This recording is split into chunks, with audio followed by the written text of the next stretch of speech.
Түз эфирде Конституциялық кеңеш менен ишмердүүлүгү тууралуу сөз кылабыз. Саламатсыздарбы?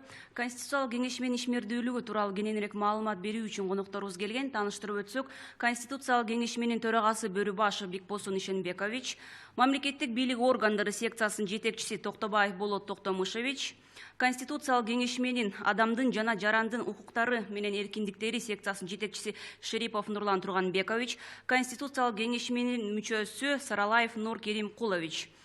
Эскерте кетсек, ЛТРден тышкары пресс-конференцияны КТРК Алато 24, Пирамида 5 канал облустук медиа борборлордон жана ЛФМ Кыргыз радиосунун толкунундан уга аласыздар. В прямом эфире включение издания Национальной академии наук. Здравствуйте. О текущих результатах работы Конституционного совещания нам расскажут председатель Конституционного совещания и руководители 3 секций. Председатель Конституционного совещания Бөрүбашев Бекбосун Ишенбекович, руководитель секции органы государственной власти Токтобаев Болот Токтомушевич, руководитель секции права и свободы человека и гражданина Шерипов Нурлан Турганбекович, член Конституционного совещания Саралаев Нур Керимкулович. Напомню, кроме телеканала ЛТР, пресс-конференция транслируется КТРК Алато 24, Пирамида 5 канала, областных медиацентров, а также на волнах ЛФМ и Кыргыз радиосу. Бекбосун Ишенбекович, слово вам. Саламатсыздарбы, урматтуу мекендештер. Биз ушу бүгүн 3 жума иштеп атабыз. Ушу 3 жуманын ичинде биз Конституциялык кеңеш менен жумушунун биринчи этабын бүттүк. Бул эмне деген этап? Бул ошол биринчи этабында ар бир секциялар өзүнүн разделдери боюнча бүт баардыгын баягы Конституциянын негизги жоболорун окуп чыгып, талдап чыгышып, бул секциялар өздөрүнүн сунуштарын беришти. Эми экинчи этабында болсо, кийинки жумада болсо, биз ушу эксперттик топ түзгөнбүз. Атайын юристтерден, тилчилерден мына ушу эксперттик топ ушул текстти карап чыгышат. Анан ошол боюнча өздөрүн кайра тиги секцияга өзүбүздүн сунуштарыбызды беребиз дагы.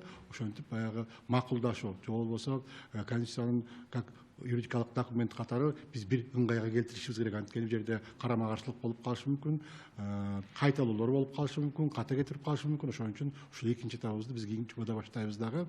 Андан кийин биз жалпы пленардык чогулушта ушул маселени жалпы ошо Конституциялык кеңеш менен мүчөлөрү алып чыгып, ошол жерден биз добуш менен өзүбүздүн добушубузду берип, ошол жерден биз бир чечим кабыл алабыз деп ойлойм да. Уважаемые соотечественники, вот у нас совершается первый этап работы Конституционного совещания. На этом этапе мы на секциях обсудили все основные положения основного закона. Все секции нам дали текст основного закона, текст Конституции. Сейчас мы создаем рабочую экспертную группу. Эксперты будут работать по 2 направлениям. Первое направление – это вопросы юристы, то есть они будут рассматривать юридические аспекты, там положения, принципы, как составлены статьи. А вторая группа – это группа лингвистов, они будут изучать.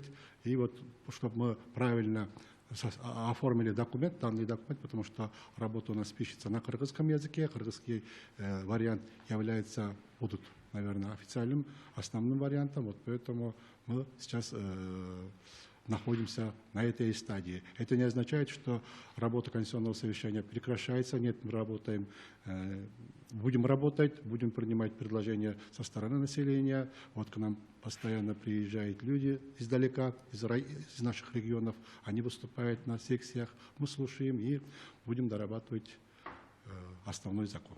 Вот на этом этапе мы находимся. Спасибо. Болот Токтомушевич. Biz дагы мына Бекбосун Ишенбекович айткандай эле буюрса биринчи этапты бүтүрүп атабыз. Биринчи этапта ушу текстибизди бүгүн тапшырабыз. Бирок түшүнүктүү да бул этапта дагы мүчөлүштүктөр балким болот, ар кандай котормо проблемалар жана башка проблемалар чыгат. Ошон үчүн мына эксперттерге берүүгө биз даярбыз. Биздин секция эксперттер дагы бир сере карап туруп, анан кийин лингвисттерге берет экен. Мына ошонун негизинде иштеп бүтүрүп атабыз бүгүнкү күнү. Вот, уважаемые зрители, наша секция органы государственной власти завершает первый этап своей работы, где мы такой общий, так будем говорить, черновой текст вот, передаем в руки экспертов, юристов, лингвистов. И поэтому, естественно, если возникнут какие-то вопросы, секция будет возвращаться к этим вопросам, и впоследствии мы можем его вынести, как отметил уже наш председатель, на пленарное заседание Конституционного совещания. Нуркерим Полович. Biz dagы өзүбүздүн секцияда конституциянын негиздери боюнча статьяларды карап жатабыз. Башка секцияларда эле биз дагы эртең бүтүп калабыз. Себеби дегенде ал жерде талаш маселелер көп. Ошолорду башкалар менен да кеңешип, толуктап, эксперттерди чакырышыбыз керек да. Нурлан Абдулмукович. Билле кеч керек биз дагы биздин секция ушул өзүнүн драфт версиясын жазып бүттүк. Билле кеч керек ушул адам укуктары жана эркиндиктери боюнча бизде көптөгөн жаңылыктар кирди. Биздин нормалар толугу менен ушул адам укуктары боюнча эл аралык декларациясына жана көптөгөн ушу адам укуктары боюнча конвенцияларга төп келет деген ойдобуз. Себеп дегенде биз азыркы иштеп аткан редакциядагы конституциянын анан эл аралык ушул конвенциялардагы эң алдыңкы нормалардын баарын тең биз Кыргызстандын азыркы сунуш кылынып аткан редакциясына ылайыктап сунуш кылдык. Билле кеч керек социалдык топтор, аялдар, этникалык азчылыктар боюнча да бир топ жаңы укуктук ченемдер киргизилди. Билле кеч керек биз мындай бир маанилүү бир ченемди сунуш кылдык. Эч ким өзүнүн динине, жынысына, саясий ишеничине, тегине карабай эч качан кодулоого алынбаш керек. Жана алардын укуктары мыйзам менен корголот деген абдан бир жакшы укуктук ченемдер сунуш кылдык. Андан сырткары ушул аял заттын жана балдардын укугун коргоо боюнча дагы жакшы укуктук ченемдерди сунуш кылдык. Андан сырткары билле кеч керек мына азыркы бизде өзгөчө коомдо көйгөйлүү маселе бул персоналдык маалыматтар көйгөйү. Ушу интернет заманы өнүгүп аткан учурда ушул персоналдык маалыматтар боюнча дагы жакшы ченемдер сунуш кылдык. Бул персоналдык маалыматтар мамлекет тарабынан корголот. Жана аны алуу, таратууга эч кимдин укугу жок. Мыйзамда көрсөтүлгөн тартиптен сырткары деген мындай жакшы ченемдер сунуш кылдык. Анан сөз эркиндиги боюнча дагы абдан жакшы укуктук ченемдерди биз сунуш кылдык. Сөз эркиндигин начарлаткан Кыргызстанда бир да мыйзам кабыл алынбайт деген да мисалы ушул сунуш кылдык. Цензура тыюу салынат деген укуктук ченемдерди сунуш кылдык. Андан сырткары билле кеч керек ушул социалдык укуктар боюнча жана пенсия жөлөк пулдардын жашоо минимумуна төп келиш керек. Жана мектепке чейинки билим берүү ар бир жаран үчүн бекер болуш керек деген сыяктуу абдан да бир прогрессивдүү, демократиялуу, жакшы сунуштарды биз сунуш кылдык. Биз ойлойбуз, Кудай кааласа, ушул адам укуктары жана эркиндиктери боюнча ушул алдыңкы укуктук ченемдер камтылды деген ой пикирдебиз. Вкратце, хотел бы отметить, что наша секция драфт-версию закончили. И следует отметить, мы внесли самые демократические хорошие нормы. Следует отметить, что мы проанализировали нормы Всеобщей декларации прав человека, со многих конвенций международных, с действующей редакции Конституции взяли самые демократические и прогрессивные нормы. И, безусловно, с учетом кыргызстанских реалий мы, безусловно, предложили вот в эту редакцию. И хотелось бы отметить, что, безусловно, мы закрепили приоритет защиты прав детей. Также нами были внесены достаточно много норм о защите прав женщин, социальных групп, этнических меньшинств. И следует отметить, что мы закрепили очень важную норму о том, что никто в Кыргызской республике в зависимости от пола, расы, веры, происхождения никогда не может быть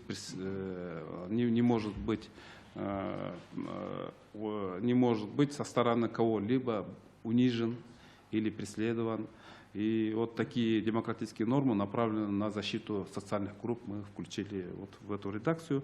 И также мы включили очень много норм, касающихся социальных прав граждан, в частности, что пенсии и социальные пособия должны соответствовать прожиточному минимуму. Это была очень такая прогрессивная, хорошая норма. Кроме того, мы предложили, что каждый гражданин Кыргызской республики имеет право на бесплатное дошкольное, школьное, профессионально-техническое образование. И следует отметить, что также нами были предложены достаточно большое количество интересных и хороших норм, направленных на защиту свободы слова, что в частности там в Кыргызской республике свобода слова гарантируется и запрещается принятие любых законов, направленных на ограничение свободы слова и деятельности средств массовой информации. И также мы затронули очень важные такие моменты, как защита персональных данных. В настоящее время в эпоху глобализации это очень болезненная тема, и мы предложили такую норму, что государство гарантирует защиту персональных данных, и получение и использование персональных данных может быть только в случаях, предусмотренных законом. И также мы, кроме предложений этих прогрессивных норм, мы также сейчас готовим обращение соответствующего государственного органа по проблемным вопросам, в частности, по двум вопросам. К нам обратились граждане. Первый вопрос – это этнические кыргызы, у которых есть большие проблемы с получением гражданства. В особенности их дети не могут получить гражданство, так как в законе о гражданстве и в порядке получения гражданства вот в этих нормативно-правовых актах есть определенные нюансы, и которые необходимо пересмотреть. И мы, соответственно, подготовили соответствующее обращение в эти государственные органы, что в случае пересмотра этих норм можно было бы решить эту социальную проблему. И кроме того, мы сейчас готовим второе обращение в соответствующие государственные органы. К нам обратились, в частности, жители дач, которые не могут получить технические паспорта на свои дома и не могут прописаться. И, соответственно, это тоже очень болезненная тема, потому что в настоящее время очень много граждан живут в этих дачах, но не имеют документов. И как на дом, так и на себя. Ну и, соответственно, что мы тоже сейчас готовим второе обращение соответствующего государственного органа, и что наши секции не только разрабатывают, принимают и предлагают демократические хорошие нормы в действующую редакцию Конституции, но и в случае, когда видим такие актуальные, животрепещущие проблемы, мы реагируем и готовим обращение и направляем в соответствующие государственные органы с указанием возможностей и пределов решения данных проблем. Спасибо за предоставленную информацию. Урматтуу коллегалар, азыр эркин микрофон суроолоруңуздар болсо, бүгүнкү пресс-конференциянын катышуучуларына узатсаңыздар болот. Телеканал «Пирамида», здравствуйте. Скажите, пожалуйста, как формировалась рабочая группа и кто в нее вошел? Рабочая группа, экспертная группа, наверное, имеете в виду, да? В экспертная группа вошли представители секций равномерно. Кроме этого, вошли юристы и некоторые общественные деятели. Экспертная группа у нас открыта. Это не означает, что экспертная группа будет работать в закрытом режиме. Все наши желающие, вот, которые есть нерешенные вопросы до сих пор. Вот, например, у нас имеются разные мнения по поводу некоторых положений Конституции. Да? Вот, они могут прийти свободно и принимать участие, высказывать свои мнения. Только экспертную группу мы создали из числа членов Конституционного совещания. Есть желающие со стороны. Но мы сказали, давайте вот мы раз за это берем ответственность на себя, давайте мы сами решим этот вопрос, да? Ну, потому что там очень много нерешенных вопросов, чего там скрывать, вот поэтому мы решили, чтобы создать вот такую экспертную согласительную группу. Кингсро.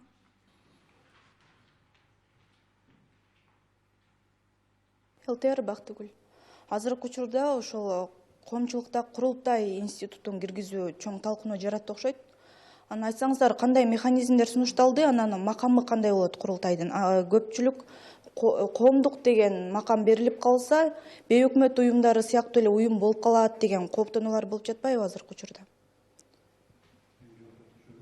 Чындыгында курултай маселеси акыркы убакта абдан баягы талкуу болуп атат да, коомчулуктачы. Муну түшүнсөк болот, анткени курултай маселеси 10 жылдан бери 15 жылдан бери көтөрүлүп жүрөт да, бирок азыркы иштеп аткан баш мыйзам деле курултай бар, бирок курултайдын биз башкача статус берип атабыз да, туура коомдук деп атабыз, бирок коомдук болгон менен эл бийлигинин бир формасы катары кетип атат. Курултайчы эл бийлигинин кыйыр формасы, бир формасы катары кетип атат.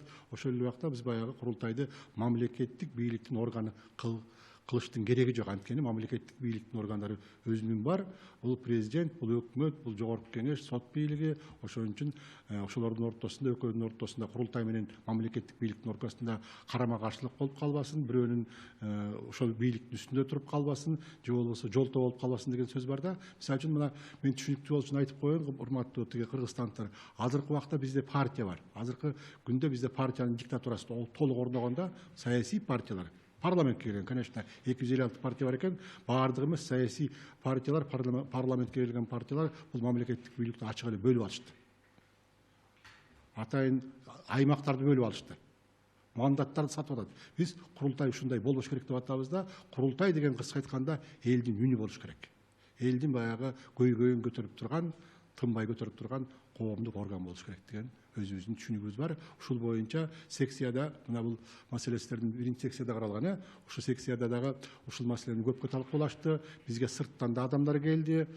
Алар менен да сүйлөштүк. Алар да өзүнүн оюн айтты. Ушул коомдук деген биз статуска токтолдук. Негизинен ушундай. Кийинки суроо. Топ койсом болобу? Бул курултай маселеси анан жергиликтүү өзүн өзү башкаруу маселеси биздин секцияда ушул эки проблема аябай көп кыйынчылыктар жаратып атат да. Себеби дегенде сырттан келген суроолор өтө көп. Анан агай айткандай биз курултайга өтө этияттык менен мамиле кылышыбыз керек да. Жөн турган жерден да бир драконду пайда кыла койбойчу. Себеби дегенде ар кандай болушу мүмкүн, бирок биз статусун мына проектке кирип койдук. Бул коомдук багыттоочу, кеңеш берүүчү депчи. Анан сиз сурап атасыз механизми деп. Механизми башка мыйзамдар менен иштелип чыгыш керек да. Кандай болуш керек, каяктан шайланыш керек, кемде болуш керек. Ушулардын баары тең бул башка мыйзам. Жөн эле бул немени курултайды конституциялык негизге кирип койдук да. Кийинки суроо. Пирамида каналынан Конституциянын жаңы долбоорунда соттордун төрагаларын президент дайындалары жазылган. Ал эми талкуудан соң соттордун төрагасын жана соттордун ишине жоопкерчиликти ким алары көрсөтүлдү. Суроого башында долбоордо ошондой болчу, анан биз ойлодук, жанакы соттук көз карандык принципи кандай да биз ишке ашырабыз депчи. Мына ошондо биз төрагалыкты мындай жогорку соттун сол араларынан бирөөнү тандап туруп президент дайындайт. Жергиликтүү сотту болсо мына ошол президент тандаган жанакы жогорку соттун төрагасы бар эмес беле? Ошонун сунушу менен значит жанакы төрагалары жергиликтүү соттолор алар дайындалат депчи. Ушундайга келип атабыз. Ушундай позиция сунуш болуп атат. Анан ошону дагы биз дагы бир жолу талкуулап көрөбүз. Анткени бизге дагы мындай да жеке эле биздин оюбуз эмес бул. Бияка келип жогорку соттун төрайымы да катышты, башка соттор да катышты, мурунку соттор. Мына ошону коомчулуктун дагы позициясын, көз карашын карап атабыз да. Мына ошондой. Негизи ушул сотторду дагы президент тарабынан дайындалып калса, бийликте тең салмактуулукта сакталбай калат деп айтылып атпайбы? Анткени аткаруу бийлигин дагы президент дайындалып жатпайбы? Туура. Анан мындай да жанакы мамлекеттик бийлик теория деп атпайбызбы? Бийликти бөлүү теориясы баланс болуш керек дегенде, анан ошо баланстын бирөөсү карап туруш керек да. Арасы биздин башкаруу формабыз президенттик болгондон кийин ошо президент катышыш керек да. Ошон үчүн биз ушул бир жагынан жанакы жогорку жагын караштырып атабыз президентке, бирок жергиликтүү жагын, көпчүлүк укугун өзү жогорку сотко берип атабыз. Вот сейчас принят. Ушул абдан мындай оор суроо болуп турат. Анткени коомчулукта акыркы 17 ноябрдан баштап конституция менен конституция болуп калды. Бир кишиге бийлик көп кетип калды деп атпайбы? Ошон үчүн мен токтолуп кетейин. Туура түшүндүңүздөр. Мисалы үчүн карап көрсөңүздөр президенттин статусу, анан жогорку кеңештин статусу. Президент деген бир эле убакта мамлекеттин башчысы болуп турат. Мамлекеттин башчысы болгон деген эмне? Бул ошол жанагы өзүңүздөр карасаңыздар болот. Бул мамлекеттик ички тышкы саясатты аныктайт. Бул баш мыйзамдын кепилдиги болот. Бул адамдардын укугунун кепилдигин берет. Бул мамлекеттин бийликтин бутактарынын ортосундагы ымалашууну, биригишүүнү камсыз кылат. Андан эң негизгиси мамлекеттин башчысы катары мына эл менен мамлекеттик бийликтин ажырымсыз бирик экенин көрсөтүп турат. Көрдүңүздарбы? Президенттин башында канча функция бар, канча аткара турган кызмат бар. Анан ошолорго дагы кошулуп, бул аткаруу бийлигинин башчысы болуп турат. Ал эми жогорку кеңештечи? Жогорку кеңеште мыйзам гана чыгаруу. Анан ошо өзү бекиткен алган мыйзамдарды текшерүү. Контролда ушул гана функция турат да, ошон үчүн биз баягы механически айтып коет экенбиз да, ой, президент деген 15 полномочий болуп кетти, жогорку кеңеште 5 эле болуп калды. Ошон үчүн тияктан алып туруп, бияка кошуп коелу деген түшүнүк болуп атат да. Бул жерде мыйзамдуулук эч качан процент менен, сан менен эсептелбейт. Ошого жараша баягы кимде функция көп болсо, ошого жараша ыйгарым укук алат, ошого ылайыктуу жоопкерчилик тартат. Мисалы үчүн мына эгерде азыркы биздин долбоор боюнча биз деген баягы президенттик башкарууга барып атпайбыз. Ошон үчүн ошо президент кимиси болот? Ошо киши бүт бардыгына жооп берет. Мына карабайсыздарбы, жайында пандемия башталганда жогорку кеңешти таппай калдыкпы биз? Өкмөттү билбей калдык. Ошон үчүн бизге деген баягы бир кишини хан кылалы деген эч кандай максатыбыз жок. Биз деген мыйзам чегинде ким мамлекетти башкарат, ким өкмөттү башкарат, ким жогорку кеңеште депутат болот, ким сот бийлигин аткарат. Ошо өзүнө ылайыктуу, өзүнүн атына, затына ылайыктуу ыйгарым укук алыш керек, ошо менен жооп бериш керек. Эң негизги маселе ушундай. Ошон үчүн урматтуу журналисттер, баягы санап, мисалы үчүн биякта 15, биякта 5, биякта 4, биякта 10 дегенин эч кандай кереги жок. Андай подход кылбашыбыз керек. Мисалы үчүн мына келечекте ушул долбоор ишке ашып кетсе, мисалы үчүн чарбалык маселени, башка безопасность деп коет. Коопсуздук маселесин биз жогорку кеңештен сурабайбыз да. Биз президенттен сурайбыз. Ошон үчүн ушундай бир механический бир подход кылыштын кереги жок деп ойлойм да, туура түшүнүңүздөр. Ошон үчүн атайын айтып койдум да. Кийинки суроо суроолоруңуздар барбы? Сейчас вот закон о референдуме принят, и 10 января мы, получается, будем выбирать форму правления. Тогда вопрос, в чем логика нынешней работы Конституционного совещания? Вы знаете, вопрос очень хороший. И, я думаю, своевременный, потому что много в обществе разных мнений. Указом президента, исполняющий обязанности президента, нам, нашему совещанию, значит, поручено рассмотреть, значит, вот этот проект, который основывается на президентской форме правления. Вот это наша компетенция. Вот, поэтому вот это заблуждение, что мы можем другие какие-то проекты смотреть, это неправильно. То есть мы в пределах своей компетенции также рассматриваем то, что нам поручили. Вот. Естественно, мы как нормальные люди тоже в обсуждении участвуем, все. Вот. Но как выберет народ, это уже право народа. Спасибо. Еще вопрос.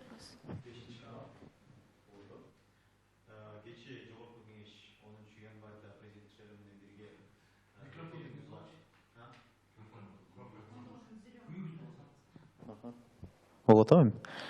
Кечээ жогорку кеңеш референдумга президенттик же парламенттик башкаруу формасын тандайбыз деген суроону коебуз, чыгарабыз деген жогорку кеңеште суроо көтөрүлдү. Андан Турсунбек Акун конституциялык кеңеш менен ишин токтотойлу, анткени биринчи башкаруу формасын аныктап алайлы, андан кийин бул долбоорду иштеп чыгабыз дегенде кээ бир конституциялык кеңеш менен кээ бир мүчөлөрү дагы анын пикирин колдоп чыгышкан экен.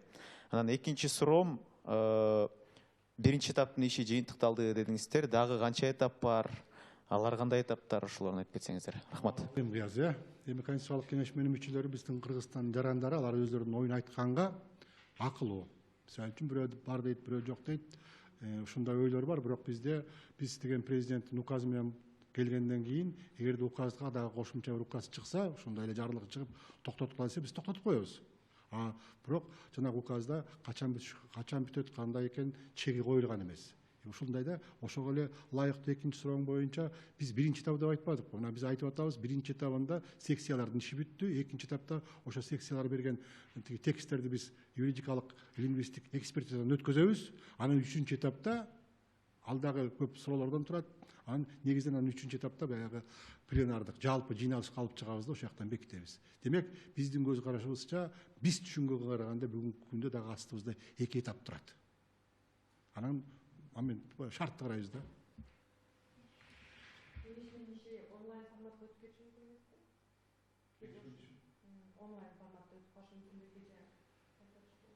Жок, эми мындай да, мисалы үчүн кээ бир биздин жарандар азыр эми кеңешмеле эмес, мектептер онлайн менен окуп атпайбы. Ошон үчүн мисалы үчүн биз кээ бирөө келе албайбыз дейт. Анда бизде бүт баардык мүмкүнчүлүк бар. Өздөрүнүн сунуштарын бере берет. Бу жерде бүт баардыгын биз тең алып жүрүшүбүз керек да. Биз бүт баардыгын эле адамдарды бияка келдик эле деп айтпайбыз. Көпчүлүгү баягы онлайн режиминде иштеп атышат. Секретариат бизде бар. Ар бир секциянын өзүнчө бар. Анан дагы Конституциялык кеңешменин астында секретариат түзүлгөн, бизде техника бар, мүмкүнчүлүк бар. Ошон үчүн ошондой дагы режимде иштесек болот. Бу жерде эч кандай чектөө деген жок. Кийинки суроо. ЛТР. Каковы главные отличия работы Конституционного совещания сегодня и в 2010 году, так как сейчас некоторые эксперты говорят, что принятый проект закона в 2010 году нелегитимен? Насколько вы прозрачно выполняете свою работу с юридической точки зрения? Я должен отвечать, да, как руководитель Конституционного совещания. Да, вы знаете, вот я был участником, членом Конституционного совещания 2010 года. Мы тогда работали ровно 19 дней. Ну, конечно,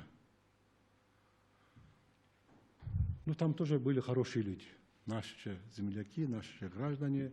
Мы работали по мере своих возможностей, постарались работать открыто. Пускай народ даст нам оценку. Да? Вот сейчас мы стараемся, чтобы все было прозрачно, открыто. Мы стараемся, чтобы всех желающих принимать у нас, чтобы они выступили, чтобы они сказали свое мнение. Вот мы стараемся создать вот такое максимальное условие для всех участников и гостей нашего конституционного совещания. Лучшую оценку, наверное, дадите вы, журналисты дорогие, правильно, да? Вот мой ответ. Еще вопрос. Күн мурун Конституциялык кеңешменин жалпы жыйынында Кыргызстандагы негизи идеология багытын, улуттук идеология багытында дагы иш алып бара турган жаңы кызматты түзүү сунушу киргизилген. Бул негизи канчалык деңгээлде маанилүү деп ойлойсуздар? Идеология керекпи же жокпу? Негизи коомчулукка. Кайсы бир ой, максат, келечектеги жанакы өзүнчө бир баякы ориентирлер керекпи адамга? Керек да. Өзү деле жеке адам ойлонот да, эртең момундай кылсам, окусам, окууну бүтсөм, окуу бүткөндөн кийин жумуш тапсам деп ар кандай неме бар да. Мына ошондой эле биз деле ойлоп атабыз. Мисалы, руханий, маданий деген бул идеологиянын бир бөлүмдөрү да. Бул деген максатка жетиш үчүн атайын бир мындай орган керек деп, мына пленардык чогулушта өзүңүздөр уктуңуздар, атайын мындай сунуш кылып атышат, мамлекеттик катчы болсун депчи. Мамлекеттик катчы болуп, ошого жооп берсин деп. Мына биз ошону карап атабыз азыр. Ошол институтту кандай болор экен депчи. Ошондой эле негизинде анын эгер макул болсо, Конституциялык кеңешме анын статусу, макамын бүт баарын карап чыгыш керек. Рахмат. Мисалы үчүн кандай гана коом болбосун, идеология болот. Идеологиясыз коом болуш мүмкүн эмес. Анткени адамдар деген аң сезимдүү жаратылышпыз да. Жаратылыштагы аң сезимдүүлөрдүн чокусунда турабыз. Ошон үчүн идеология болот. Анан идеология жок коом деген бул түшүнүк, бул болбогон нерсе. Биринчиден, экинчиден биздин мына жаңы бизде азыр иштеп аткан долбоордун да бир өзгөчөлүгү бар. Ушу долбоордо мындай деп берилген да, коомдун конституциялык түзүлүштүн руханий, маданий түзүлүшү депчи. Коомдун руханий, маданий конституциялык түзүлүшү деп берилген. Ошон үчүн биз мисалы үчүн руханий, маданий чөйрөгө сөзсүз кайрылабыз. Мына биз көп улуттуу мамлекетпиз. Биздин дагы Кыргызстанда жашап аткан башка улуттардын өкүлдөрү бар, алардын да кызыкчылыгы бар, алардын да үрп адаты бар. Мына ушулардын бүт баардыгын тең караганга бизге бир мамлекеттик бир жетекчилик орган керек сыяктуу болуп турат да. Туура айтышы мүмкүн. Мисалы үчүн тиги өкмөттүн астында вице-премьер по социальным вопросам деген бар эмес деген сыяктуу сөз да болушу мүмкүн. Аны да карап атабыз. Ошон үчүн бирок коомдун муравалык абалын, маданиятын көтөрүш үчүн, ошону жолго салыш үчүн ушундай кызмат керек го деген оюбуз бар. Бирок бул боюнча биз чечим точка кое элекпиз. Мындай деген ойлор бар. ағайларға қосылып толықтап қойғым келіп жатады да, мен өте қоғамдағы актуалдуу проблемалардың бірін көтеріп келе жатасыздар. Идеология керек. Анан көпчүлүк айтып жүрүшөт, азыркы мезгилде Кыргызстанда идеология жок депчи. Бизде демократиянын өзү идеология болуп эсептелет. Андан тышкары бизде диний идеология бар, экономикалык идеология бар, саясий идеология бар. Партиянын программалары бул идеология болуп эсептелет да. Анан эң башкысы кандай идеология керек? Көпчүлүк айтышат, улуттук идеология деп. Мен аны колдобойм. Мамлекетте бир гана идеология болуш керек, ал мамлекеттик идеология. Ошо мамлекеттик идеологиянын негизин биздин конституция түзүш керек өзү негизичи. Анан конституция мындай идеология болуш керек, тигиндей идеология болуш керек деп конституцияда эч качан чагылдырылып көргөзүлгөн эмес, көргөзүлбөйт дагы. Биз ушуну туу тутуп идеология катары алдыга жылдырышыбыз керек. Себеби дегенде биздин бүгүнкү конституцияда коомдук сферанын бүт структуралары бар. Еще вопрос? У меня по назначению судей уточнение. Президент назначает или рекомендует Совету по отбору судей? Потому что если же он рекомендует, то по составу Совета судей, да, Совета было очень много споров тоже. Я вам так скажу, слово «совет по отбору», оказывается, в обществе очень негативно уже отражается, поэтому мы взяли вот такие две вещи. Первое, ведь дисциплинарная комиссия тоже убирается у нас. У нас по нашему предложению должна быть комиссия, вернее, совет по делам правосудия. Совет по делам правосудия, где будет вот этот расширенный круг, вот этот полномочий. В то же время профессиональный совет судей остается рядом с ним. Вот. Теперь по назначению, то, что вы сказали. По назначению вот, председателя Верховного суда есть такие предложения, да, из числа судей Верховного суда, вот, значит, президент назначает. Но в местных судах по рекомендации, значит, председателя Верховного суда утверждает президент Кыргызской Республики. Это вот одно из предложений. То есть раньше вы помните, что все это президент занимался этими вещами. Теперь немножко мы хотим вот так бы дать перекос в сторону принципа независимости судей. Поэтому местные суды приобретут как бы более-менее такую форму независимой от вот тех вещей, о которых говорили в Совете по отбору. Да, критика была, что вот так отбирается, и так, и так, и так. Вот, причем там, собственно говоря, там присутствует и роль Жогорку Кеңеша. Особенно при Верховном суде согласие необходимо Жогорку Кеңеша тоже. Поэтому такой, может, немножко усложненный вариант, но думаю, что он как раз подчеркивает роль, значит, вот этого института суда, судебных институтов. Спасибо. Конституциялык кеңеш менен алдында сунуш пикирлерди кабыл алуучу катчылык иштеп жатпайбы?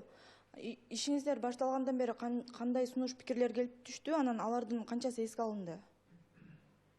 Менин билишимче 300дөн ашык сунуш пикир түштү. Мына эртең ошонун баягы жыйынтыгын чыгарабыз. Анан ошол абдан жакшы суроо. Мисалы үчүн биздин конституциялык кеңешмеге жарандар кайрылып атат, коомдук уюмдар кайрылып атат, коллективдер кайрылып атат. Мисалы үчүн атайын биздин Кыргызстанда турган жеке ишкерлер кайрылып атат. Ошон үчүн биз ошолордун бүт баарысын карап атабыз да. Бул жерде баягы көпчүлүк убакта сунуштар эми ушул бизге тиешелүү тема эмес теманы камтыбай атышат.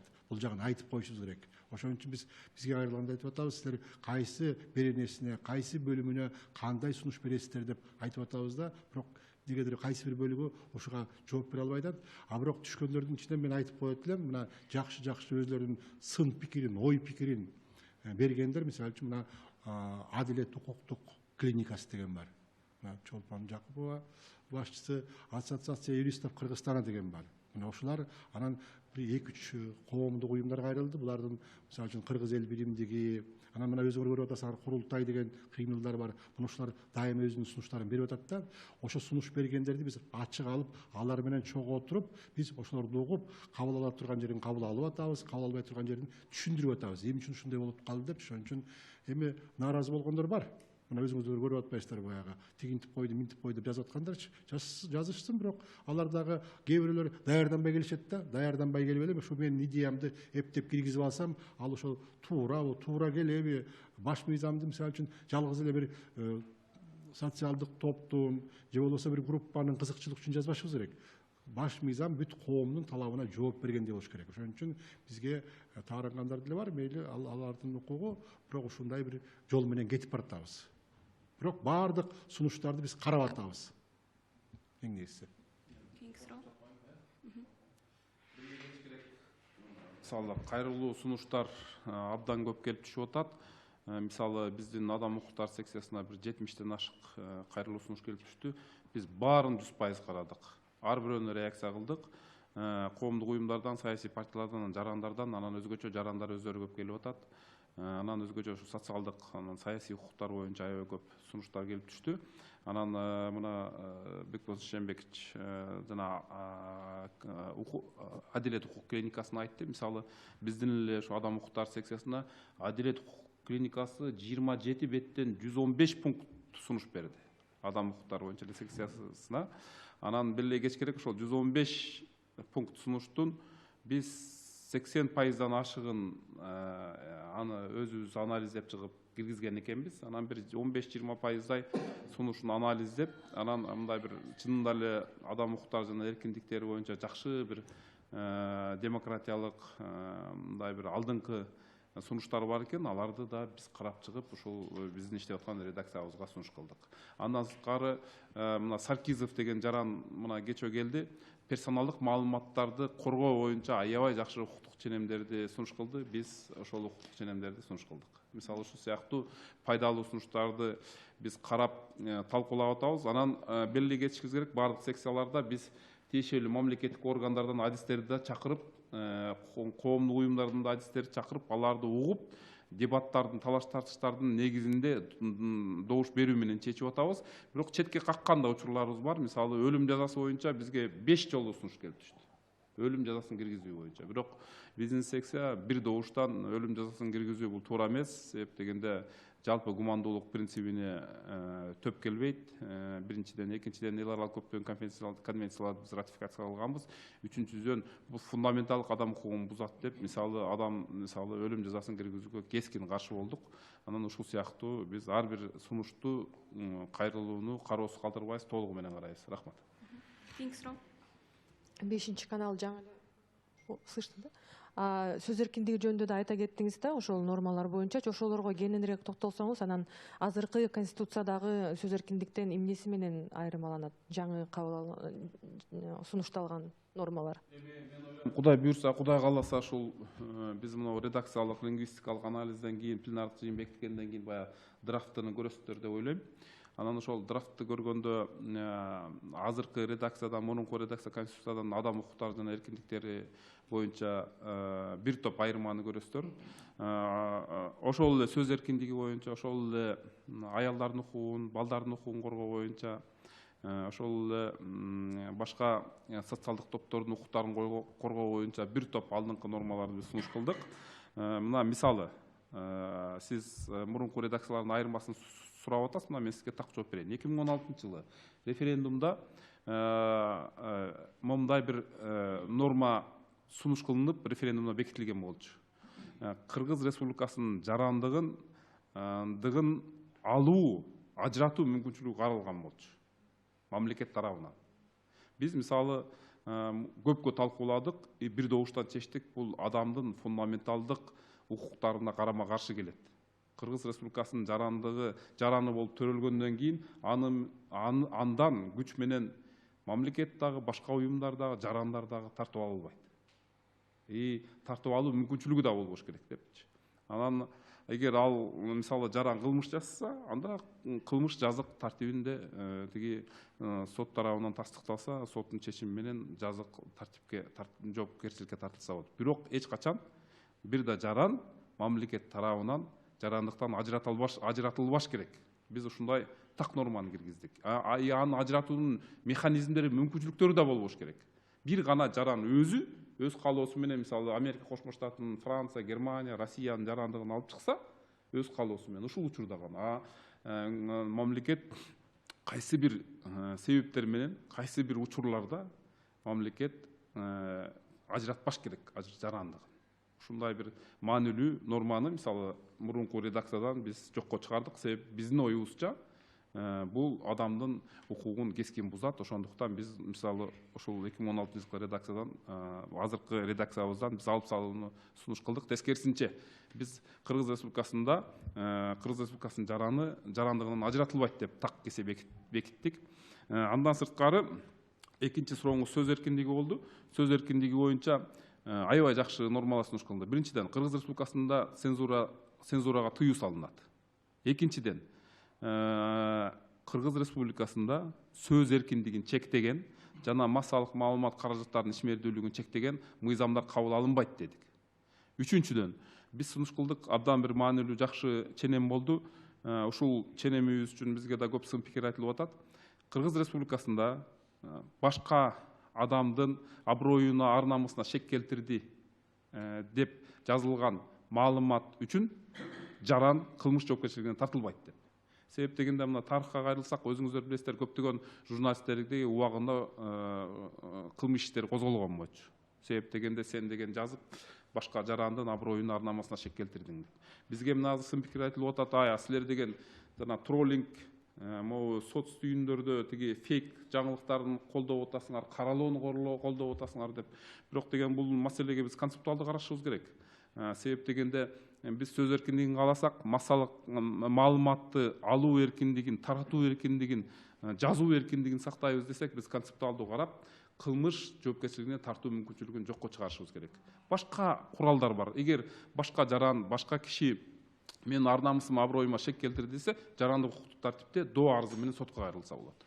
Ошондуктан сөз эркиндигин бекемдеген, массалык маалымат каражаттарынын ишмердүүлүгүн колдогон мындай бир аябай жакшы ченемдер ушул биздин редакцияда сунуш кылынды. Журналисттер билип аткандан сөз эркиндиги деген биздин ата бабаларда эле болгон. Мисалы үчүн биз айткан баш кесмек бар, тил кесмек жок депчи. Ошон үчүн силер ойлобогула, сөз эркиндиги акыркы эле 30 жылда пайда болуп калыптыр, анан эле демократия ушул болупчу. Ушундай көрүнүш болгондо, анан сөз эркиндигинин кеңири мааниси кайда жатат? Анын түбү башкача, анын түбү кеңириде. Мисалы үчүн сөз эркин болуш үчүн адам эркин ойлош керек. Адам өзүнүн оюн эркин билдириш керек.